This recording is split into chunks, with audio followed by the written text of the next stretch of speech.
Estamos iniciando mais uma entrevista dentro do Programa de Popularização da Ciência da Fundação de Amparo à Pesquisa do Estado do Piauí, FAPEP.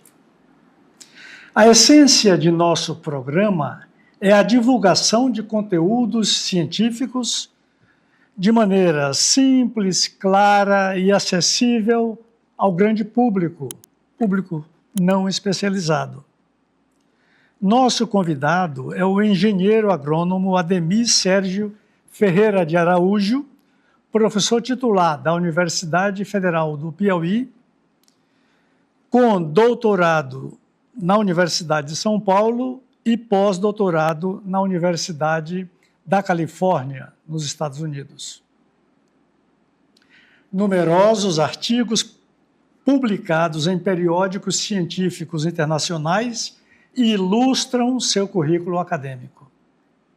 Obrigado, professor Ademir, por ter aceitado nosso convite para essa conversa. Começando, eu gostaria que você falasse um pouco sobre sua trajetória científica, da iniciação, do interesse inicial pela ciência, à carreira científica bem-sucedida que você construiu e continua avançando. Isto é importante, especialmente porque pode despertar o interesse de crianças e jovens em ciência e tecnologia, lembrando que o mundo científico depende de renovação, com um fluxo contínuo de jovens talentosos. Então, o professor Ademir pode ser um bom exemplo de uma trajetória científica vitoriosa. Bom, inicialmente eu quero agradecer o convite, que me foi feito pela FAPEP, na pessoa do professor Elias.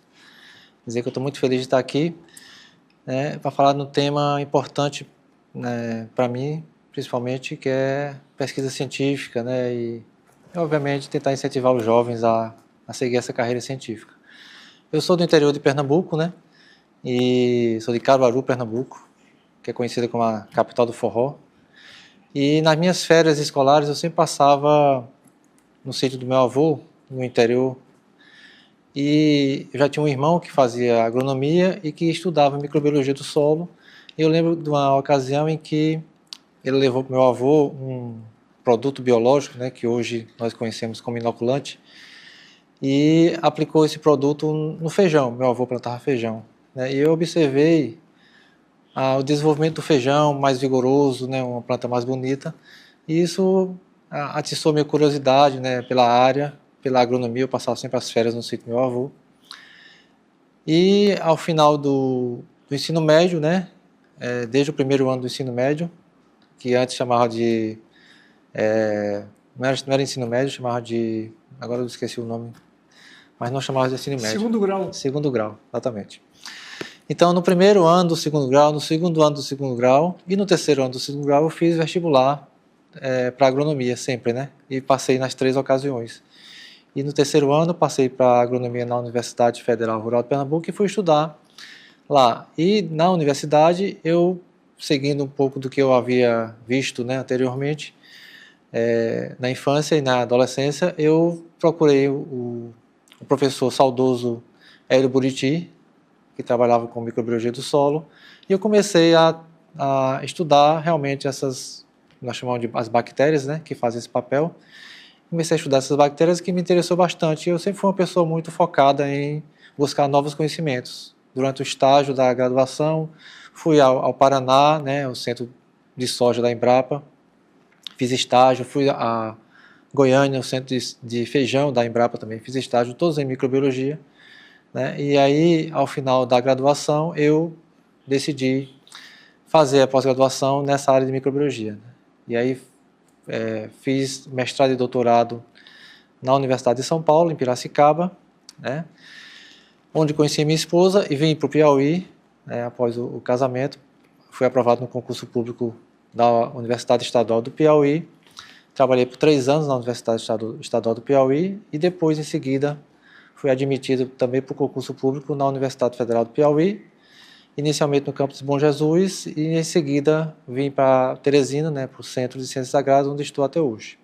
E desde então tenho seguido essa carreira de microbiologia do solo, né, associando com outras áreas, tenho vários colegas que trabalham em outras áreas. E também estimulado meus alunos, né, de graduação e de pós-graduação a seguirem também um pouco da pesquisa científica, o interesse, né, o intercâmbio, a busca de conhecimentos, nessa linha especificamente de microbiologia do solo. Pois é, e lembrando, até para prestar uma homenagem, né, a doutora Joana Doberheim, né, a pioneira da microbiologia do solo, né, no Brasil. Sim. Figura ilustre na ciência brasileira. Agora, é o momento de falar sobre suas linhas de pesquisa, com um enfoque sobre os risóbios, com sua diversidade genética, e sobre a importância da fixação de nitrogênio no solo para a agricultura. Isso, veja só que interessante. A rizobiologia, né, você tocou num ponto interessante, a doutora Joana Doberheim, ela foi a pioneira, né, aqui no Brasil, ela não é brasileira, ela veio da Alemanha.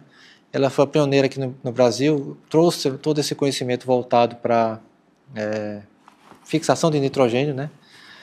E de lá para cá, todos os microbiologistas que nós conhecemos hoje, eles têm né, a doutora Joana como uma referência para a nossa área. E voltando à ideia do feijão, como eu tinha visto, né, chegando aqui no Piauí, como eu falei, fiz mestrado e doutorado, chegando aqui no Piauí, eu enveredei para trabalhar com fixação de nitrogênio em feijão calpi, né, que é uma leguminosa aqui nossa, do Piauí, com alguns colegas da Embrapa e da Universidade Federal. E a gente fez vários trabalhos com feijão calpi, com risóbio, né? Em seguida, nós começamos a trabalhar com risóbio também. Eu estou dando um nome genérico de risóbio, logicamente que tem vários nomes para essas bactérias, né? Tem risóbio, bradyrisóbio, mesorrisóbio, tem vários nomes. A gente generaliza como risóbio, que é mais fácil de entender. Então, fui trabalhar com risóbio, continuo trabalhando com risóbio em feijão fava, né, que é outra cultura também importante aqui para o Piauí, Ceará e Maranhão, e que não tem nenhum conhecimento sobre esse processo nessa cultura especificamente, e nós trabalhando com feijão fava, né, continuamos trabalhando com feijão fava, obviamente que voltando para algumas outras nuances da fixação de nitrogênio.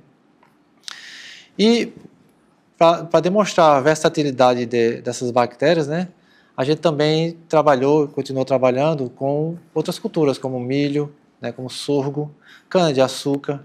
Então, são todas plantas que têm capacidade, né, de se associar a essas bactérias e promover a fixação de nitrogênio, que é, obviamente, um processo importante. E eu quero destacar aqui que o Brasil, né, isso dado do ano de 2025, o Brasil, os produtores brasileiros hoje, né, a gente tem um destaque da soja, porque a soja é uma commodity agrícola. Os produtores brasileiros hoje, eles economizam por volta de 25 bilhões de dólares por ano com esse processo de fixação de nitrogênio, né? Traduzindo isso em reais, seria aproximadamente 100 bilhões de reais por ano. Eu sempre brinco que só a fixação biológica do nitrogênio, no Brasil, ela dá o orçamento de todas as universidades do Nordeste federais. Então, é um processo extremamente importante, né? E dando outro destaque, a gente tem a doutora Maria Jongria, que é outra referência para a nossa área em fixação biológica do nitrogênio. Ela ganhou recentemente o prêmio que é conhecido como Nobel da Agricultura, né? Então, ela foi agraciada nos Estados Unidos, ganhando esse prêmio porque ela contribuiu, né, assim como a doutora Joana no passado, ela mais recentemente, ela contribuiu, né, e contribui, obviamente, com essa economia que eu falei de alguns bilhões, né, dezenas de bilhões de reais de economia com a fixação de nitrogênio pela economia da adubação nitrogenada, né? A gente sabe que o nitrogênio é um nutriente que além de ser poluente, né, porque para produzir nitrogênio você precisa usar petróleo, né, e é um nutriente caro. Então você imagina o quanto que o produtor rural lá no campo está economizando de fertilizante nitrogenado, né, com essa bactéria ou esse grupo de bactérias que faz esse processo de fixação biológica de nitrogênio. Acho que eu vi uma matéria com ela na revista Ciência Hoje. Sim.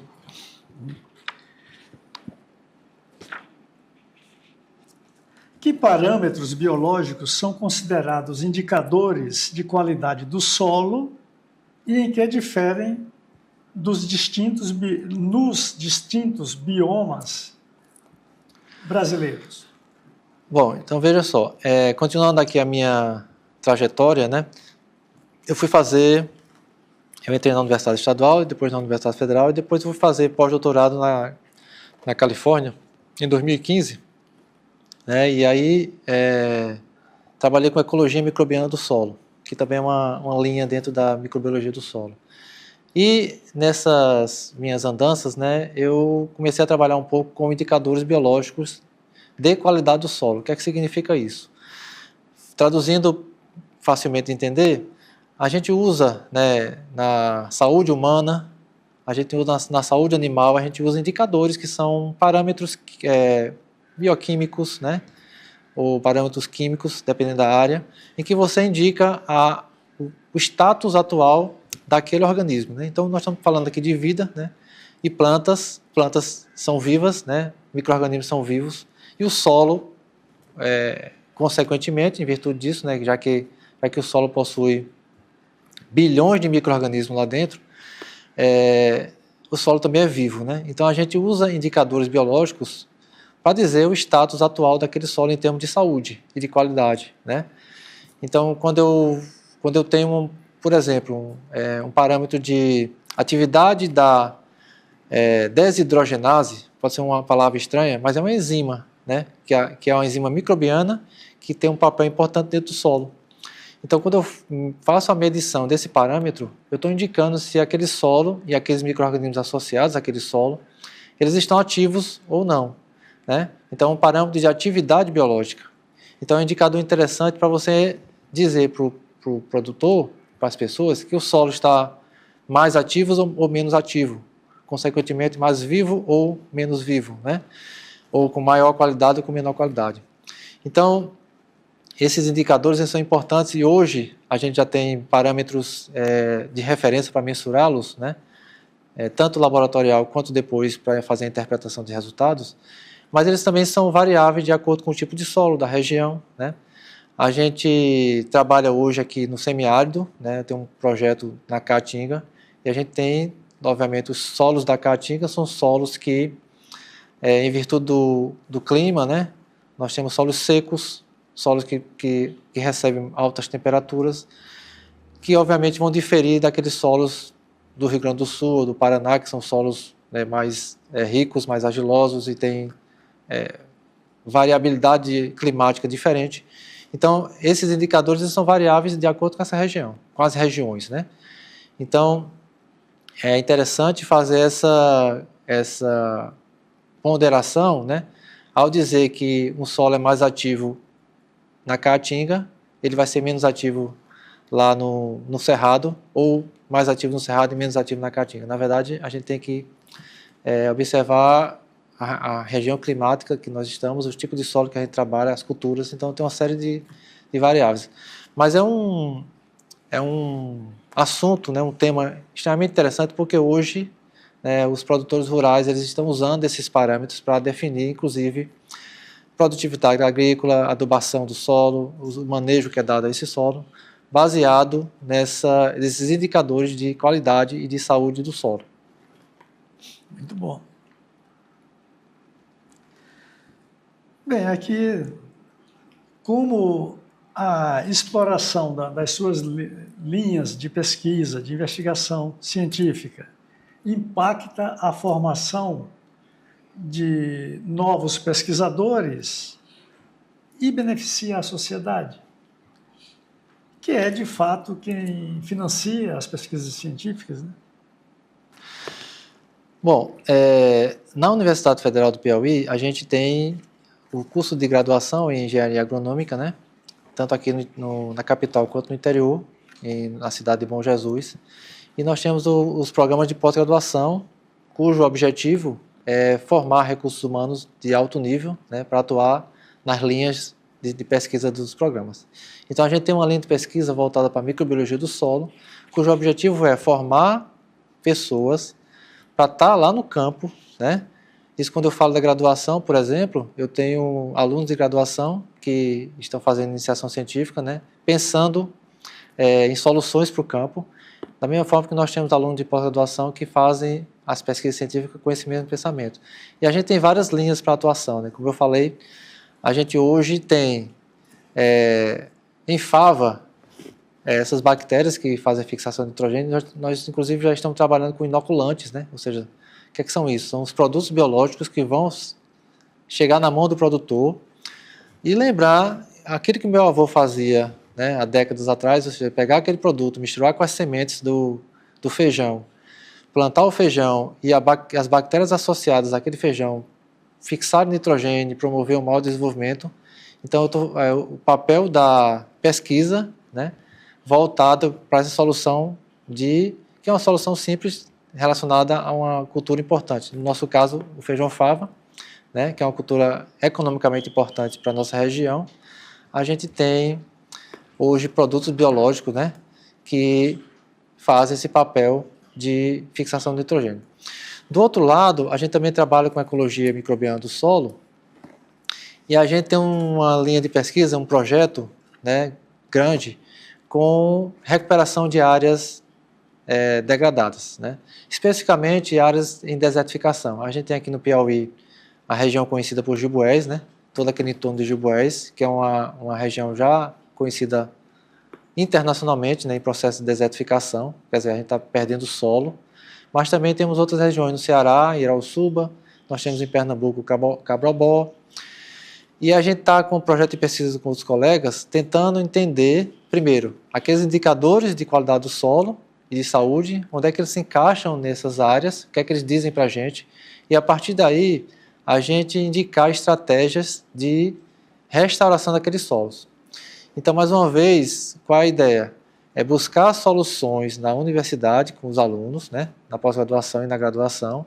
Essas soluções a gente levar para essas regiões, para mostrar para os produtores e para a comunidade local, primeiro, qual é o papel maléfico, né, da degradação e, em seguida, quais são as estratégias que podem ser aplicadas, né, obviamente pensando na microbiologia do solo, como os micro-organismos como atores essenciais desse processo, pensando em estratégias para a restauração daquele solo, né, para que ele volte a ser novamente produtivo e que, obviamente, que é a nossa ideia, né, da sustentabilidade, que aquele solo se torne produtivo e possa manter produtivo, né, por gerações à frente. Então, essa é a estratégia. Então, tem essas duas linhas que a gente trabalha. Existe uma terceira linha também que é importante, né, que eu ainda não toquei nesse assunto, que é a linha que a gente trabalha também, que é controle biológico de patógenos, né?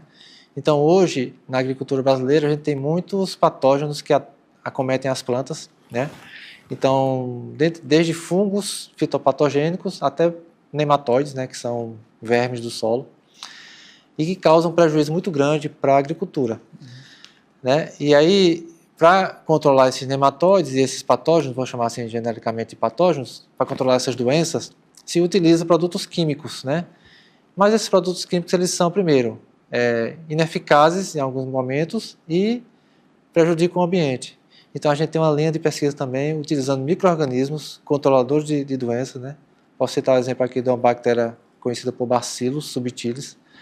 Essas bactérias, elas, dentro da planta e ao redor das raízes dessas plantas, elas competem com esses patógenos, de modo que a gente tem uma redução e até uma inibição total desses patógenos nessas plantas, de forma que a gente consegue produzir essas plantas, ter uma boa produtividade sem a utilização de nenhum produto químico, apenas os produtos biológicos, né, que são esses produtos contendo esses micro-organismos.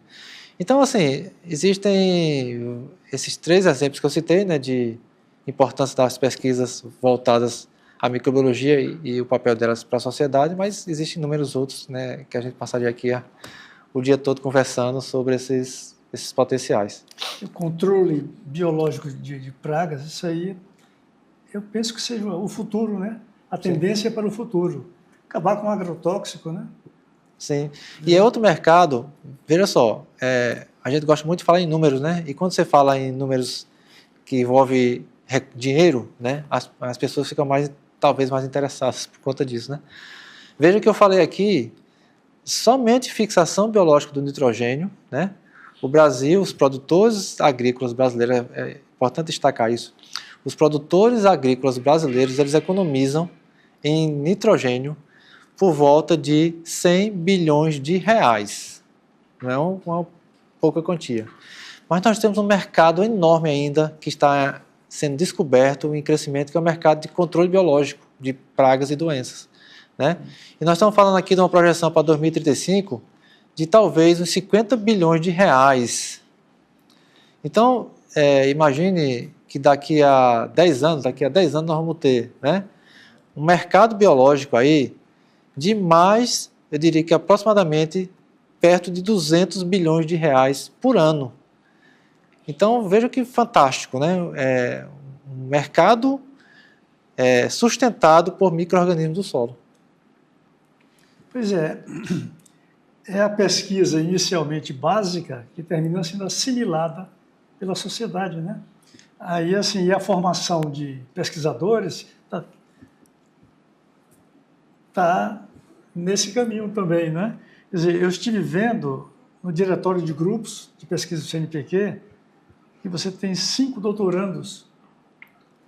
E, poxa, é muito. 5 doutorandos, tem os mestrandos em iniciação científica e, eventualmente, algum pós-doutor, né? Sim. Que você faça acompanhamento. Quer dizer, está tudo aí, né? A sociedade, o conhecimento científico sendo assimilado pela sociedade.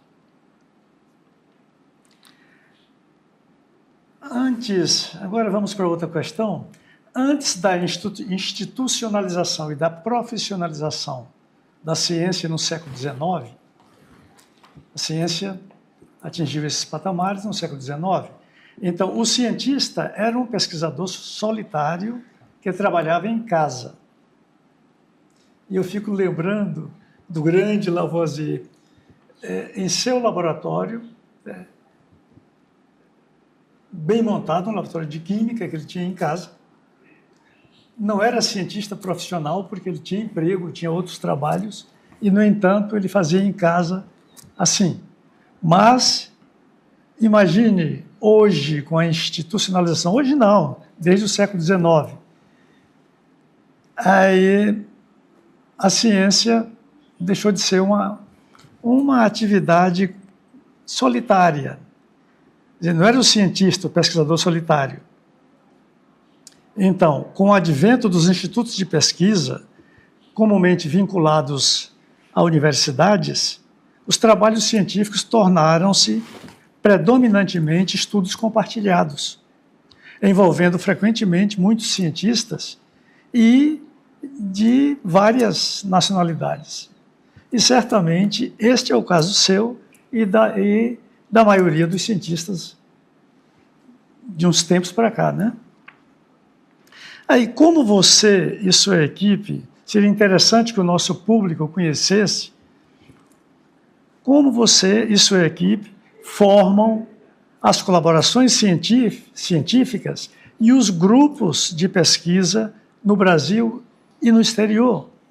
E por que essas parcerias são importantes para o desenvolvimento científico-tecnológico do país? É uma boa pergunta. Bom, como eu falei, né, quando eu fazia graduação, iniciação científica, a gente tinha pesquisadores que ficavam isolados nas suas ilhas e assim, as interações eram menos restritas, como é hoje. Mas aí a gente chega à conclusão de que ninguém faz tudo sozinho, né? Então você precisa buscar expertises para cada área ou sub-área ou linha de pesquisa dentro daquela área de conhecimento, né? Para fazer essa complementação. E eu aprendi isso desde muito jovem, ainda no mestrado, né? Porque eu lembro que no mestrado, em virtude da dificuldade que eu tinha à época para fazer alguns trabalhos, algumas pesquisas, a gente não tinha aparato de equipamentos, né? Eu tive que fazer algumas parcerias com os colegas de outras instituições, ainda no mestrado, para poder operacionalizar o meu trabalho de pesquisa. E a partir daí eu aprendi que essas parcerias são importantes por vários aspectos, né? Aspecto financeiro, aspecto de infraestrutura, né? Aspectos hoje da próprio conhecimento científico, né? Que a gente não consegue saber de tudo, né? A gente sabe de uma linha específica e que nós precisamos de juntar as mãos para poder fazer, né, o que nós fazemos hoje. Então eu aprendi desde o início isso aí. Né? Tanto é verdade que na minha tese de doutorado eu saí de São Paulo, né, e fui fazer o meu trabalho de tese de doutorado na Universidade Federal do Ceará, né, e uma parte aqui na Universidade Federal do Piauí. Então foi em 3 locais que eu desenvolvi meu trabalho de tese, né, aqui na UFC, na UFPI e lá na USP. E a partir daí eu aprendi que a parceria é importante e desde então tenho feito muito isso, né.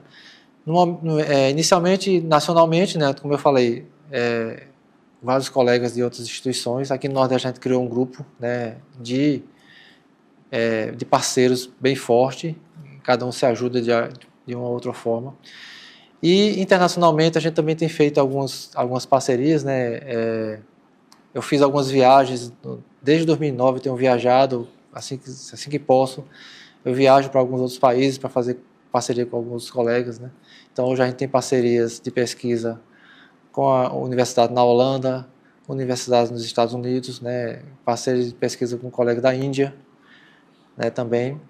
Recentemente a gente começou a trabalhar com colegas da Espanha, né, aqui na América do Sul, na Argentina, né. Então assim, eu tenho feito esses contatos e hoje ainda mais com a facilidade que nós temos da internet, né, então hoje você consegue falar em tempo real com colegas de qualquer lugar do mundo, né, isso tem permitido a gente avançar em alguns conhecimentos. E, obviamente, isso traz vantagens, né, sobre todos os aspectos, desde a concepção da pesquisa, né, desde a ideia que você teve de uma pesquisa, desde a busca de operacionalizar aquela pesquisa, ou seja, às vezes financiamento, às vezes equipamento, às vezes expertise mesmo, até o final da produção científica, né. Eu quero citar um exemplo aqui que é recentemente, né, eu fui convidado há uns 4 anos atrás, eu fui convidado por um colega da Alemanha que eu fiz uma visita em 2013. Eu fui à Alemanha, né, conheci esse colega alemão e aí 2017, depois da pandemia, 2020, 2021, ele manteve contato comigo para fazer umas análises de pesquisa para ele, um projeto global que ele tinha, né, e que envolvia o Brasil, e aí aqui no Brasil ele perguntou se eu poderia ficar responsável pelo Brasil para essas análises. Eu fiz as análises, mandei os dados para ele, né, e aí tive a graça de receber essa semana, né, o artigo foi publicado na revista Nature, né, e eu até fico brincando. Eu li. Fico brincando. Nature Communications. Fico brincando porque são 97 instituições naquele artigo, né? Tem mais de 100 autores. Então, isso é um exemplo claro de um trabalho de parceria, né? Onde a gente fez uma análise de 32 países. Quer dizer, sozinho, talvez o colega da Alemanha, ou talvez eu, ou talvez algum outro dos Estados Unidos não conseguisse fazer, mas na parceria a gente conseguiu fazer esse trabalho, né? E hoje eu tenho 2 alunos, né? 2 alunos, na verdade, duas mulheres, né, fazendo doutorado de sanduíche na Holanda, né, foram agora no começo de janeiro, vou ficar até agosto, né, fazendo doutorado de sanduíche na Holanda. Então, assim, essas parcerias, esses intercâmbios são importantes, não só para mim, né, mas principalmente para esses alunos, né, que saem daqui do Piauí, e vão para outro país, aprendem outras culturas, novas línguas, conhecimento, né? E depois voltam e trazem esse conhecimento para compartilhar com os demais aqui que ficaram no Brasil. Então, acho que é importante essas parcerias e assim, sempre que possível, né, a gente tem buscado recurso financeiro para poder implementar esse processo que eu acho que é importante. Sem dúvida. Só o fato de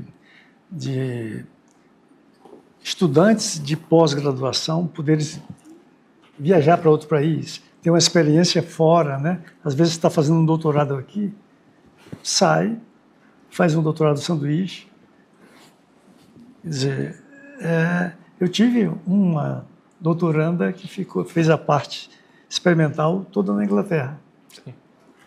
Mas nós tínhamos uma família com um tipo de problema que eles vinham trabalhando com isso há um bocado de tempo e nunca tiveram uma família grande, DNA de uma família grande para analisar. Aí a aluna levou e tal e fez isso lá. Que é uma coisa bem interessante para o país, se importa muito, né? Aí assim. E só um comentário, como Nature demorou para publicar o artigo de vocês. Sim. Eu estava vendo, né? Foi o quê? 2 anos? Acho que é aproximadamente isso. Nossa, mas também o sonho de todo cientista, né? É isso aí. Muito bom. Agora, fale um pouco sobre sua experiência, saindo um pouco dessa parte mais técnica, mais densa assim, falar um pouco sobre sua experiência com divulgação científica. Eu estive vendo que você tem os artigos publicados na revista Sapiência e em jornais, seminários, palestras, exposições em redes sociais, cursos de curta duração, o projeto Solo na Escola. Olha, eu tenho uma certa paixão por isso. Se pudesse, eu daria aula para crianças, ainda no ensino fundamental. Ali, eu não queria nem o ensino médio, porque o adolescente é mais complicado, mas a criança, quer dizer, se você quer divulgar a ciência, criança é uma boa divulgadora. Quando ela assume, ela gosta daquilo, ela se convence, ela leva, divulga entre colegas, com a família. Então, aí eu vi que você tem um projeto Solo na Escola. Ensino fundamental, eu não vi se... Esse projeto eu comecei na universidade, né, mas aí eu acabei parando, né, por conta de outros afazeres. Mas montei todos os kits, né, para fazer os kits para demonstrar para as crianças, né? E eu hoje faço para os meus alunos de graduação, né, algumas demonstrações, né? São bem interessantes, mas assim, efetivamente não andei muito com esse projeto, não. Porque é muito importante que o cientista saia da academia e fale para o grande público, o público leigo. Fale, porque com isso ele presta conta à sociedade, né? Pelo financiamento que recebe para suas pesquisas. E depois tem essa coisa de poder despertar na criança e no jovem o amor pela ciência e, às vezes, quem sabe, o desenvolvimento de uma carreira científica. Bom, terminamos com uma curiosidade pessoal. O prêmio Jabuti que você ganhou em 2015. O prêmio Jabuti é o mais famoso prêmio outorgado para a literatura no Brasil. Se bem que tem uma variedade enorme, livros de divulgação científica entram também, não é só literatura sensu stricto mesmo assim. Ou seja, você revelando também talento literário? Pois é, assim, eu gosto muito de escrever, né? Eu lembro que isso pega um pouco da minha infância. Eu lembro que ainda na escola, né? Tem um jornal em Pernambuco, eu não sei nem se esse jornal ainda existe, chama Diário de Pernambuco. Sim. Ainda existe, né? O jornal mais antigo da América Latina. Pronto, justamente. Ainda existe. Isso, o Diário de Pernambuco. E aí eu lembro que eu fazia... Era o 6º ano do ginásio, era o 5º ano, não lembro agora ao certo, mas nós fizemos uma redação, né, fizeram uma redação, na disciplina de redação, eu fiz uma redação, e essa redação, depois eu fiquei muito surpreso, porque depois de algumas semanas, a redação foi publicada no jornal Diário de Pernambuco, né, isso causou um prazer muito grande para mim, uma alegria, porque uma redação minha de escola estava no jornal, né. E naquela época, hoje os jornais são eletrônicos, mas naquela época as pessoas pegavam o jornal impresso, né, plastificavam, enfim, para guardar aquilo ali como lembrança. Minha mãe fez isso aí, guardou essa redação, da mesma forma que guardou a lista de aprovado no vestibular, né, o pessoal também pegava a lista em papel e guardava aquilo lá como lembrança. Hoje já não se faz mais isso porque é tudo eletrônico, né. Pois é. Mas eu já fazia redação, então eu gosto muito de escrever, né, esses dias eu me peguei tentando escrever a minha biografia de uma forma não direta, mas indireta, né, criando personagens. Eu comecei a fazer isso, né, sempre que eu tinha tempo, falando da minha vida, mas de uma forma criando personagens, não falando de mim próprio, mas criar um personagem com outro nome, enfim. Romanceando. Essa era a ideia, né.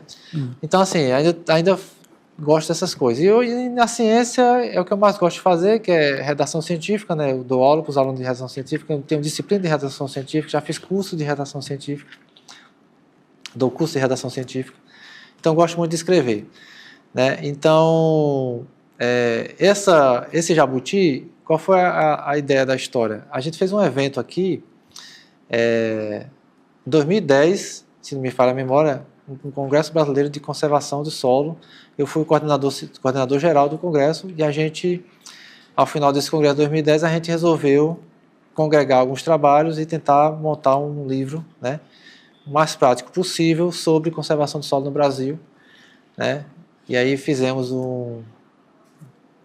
a edição desse livro, né, começamos em 2010, e aí foi caminhando, e esse livro foi publicado, né, em 2015, eu estava nos Estados Unidos, na Califórnia, fazendo pós-doutorado, e aí a gente receber essa comunicação de que havia sido, né, agraciado com esse prêmio do Jabuti. Infelizmente, por questões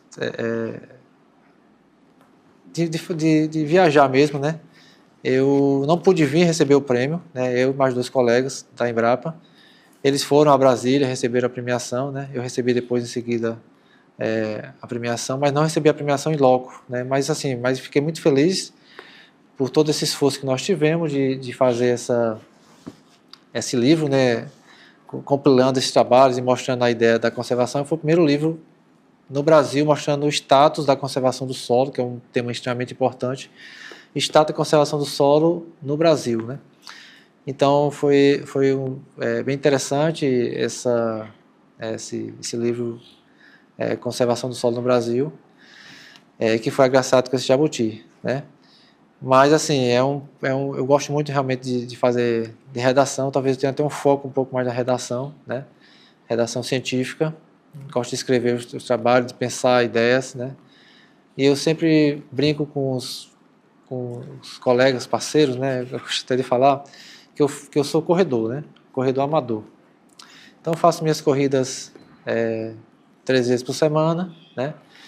E nas corridas de sábado, que é a que a gente chama de corrida de longão, né? Com 15 quilômetros, 21 quilômetros às vezes. Essas corridas é que me dão as ideias das coisas, né? Porque eu fico correndo e eu fico pensando na minha cabeça, passa muitas coisas na minha cabeça e eu começo a pensar em ideias, em hipóteses científicas, em várias coisas.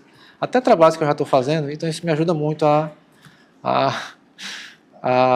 refletir sobre isso. As pessoas brincam comigo assim, se ele for correr, vai sair alguma coisa em seguida, né? Mas é porque eu realmente gosto dessa prática esportiva, né? Mas sim, gosto de escrever e ainda vou fazer, né? Espero, com fé em Deus, terminar esse livro que eu comecei romanceando, vamos dizer assim, a minha vida, tanto pessoal quanto científica. Muito bom. Bem, eu sempre aprendo muito com essas entrevistas. Mais uma vez, obrigado ao professor Ademir por ter tirado um pouco do seu tempo para esse programa de popularização da ciência da FAPEP. Muito obrigado. Agradeço e fico à disposição.